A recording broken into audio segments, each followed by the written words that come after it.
Questa novità che viene introdotta nel sistema istituzionale del nostro Paese è per noi il dato fondamentale di questa riforma, essere il luogo, la Camera nazionale attraverso la quale si crea il rapporto fra Stato e territori, fra le istituzioni politiche centrali e il sistema delle amministrazioni regionali e locali che appunto poi governano i territori. In questo senso quindi la volontà di approfondirne sia dal punto di vista della formazione e quindi delle procedure elettorali e dall'altro quello di rafforzarne i contenuti e le opportunità perché effettivamente si crei anche nel nostro Paese questo sistema di relazioni e di rapporti diretti tra i vari livelli istituzionali che poi sono chiamati a governare le comunità.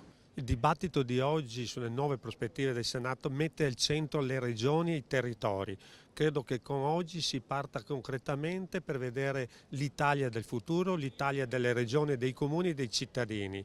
E credo che i consigli regionali in modo particolare devono essere i protagonisti della politica del futuro, territoriale ma anche nazionale ed europea. Un appuntamento molto importante questo dei consigli regionali perché consente di approfondire il tema di che cosa sarà il nuovo Senato, perché il tema vero è questo: sarà un Senato diverso, bisogna abbandonare gli schemi del passato e costruire una nuova cultura di una Camera delle Autonomie. Il convegno di oggi sarà molto importante in questo percorso. Quello che vedremo oggi è una serie di situazioni che purtroppo non funzionano nell'applicazione di questa nuova Costituzione in itinere. Ci sono dissonanze, articoli contraddittori che non danno chiarezza su come deve essere eletto il primo nuovo Senato delle autonomie e delle regioni.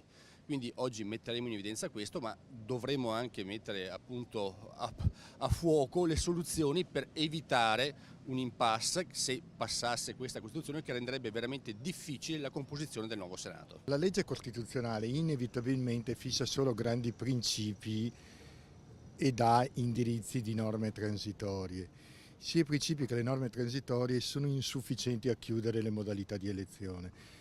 Quindi va trovata una qualche formula, una qualche soluzione, alcune verranno presentate durante il seminario, attraverso le quali riuscire a chiudere, ovvero riuscire a distribuire tutti i seggi di senatori tra i consiglieri regionali e i sindaci. Siccome ci sono dei problemi tecnici piuttosto complicati che rendono questo in almeno 15 consigli regionali di difficile attuazione, va trovata una soluzione. Una potrebbe essere quella del cosiddetto voto ponderato, per cui io divido i voti di lista per il numero di consiglieri e ho la quota parte di voti di ogni consigliere. Questa è una soluzione abbastanza tranquilla, perché anche se il consigliere cambia gruppo si porta dietro la sua dote di voti e quindi si può distribuire senza problemi i seggi di senatori, altrimenti ci sono casi di parità di difficilissima soluzione.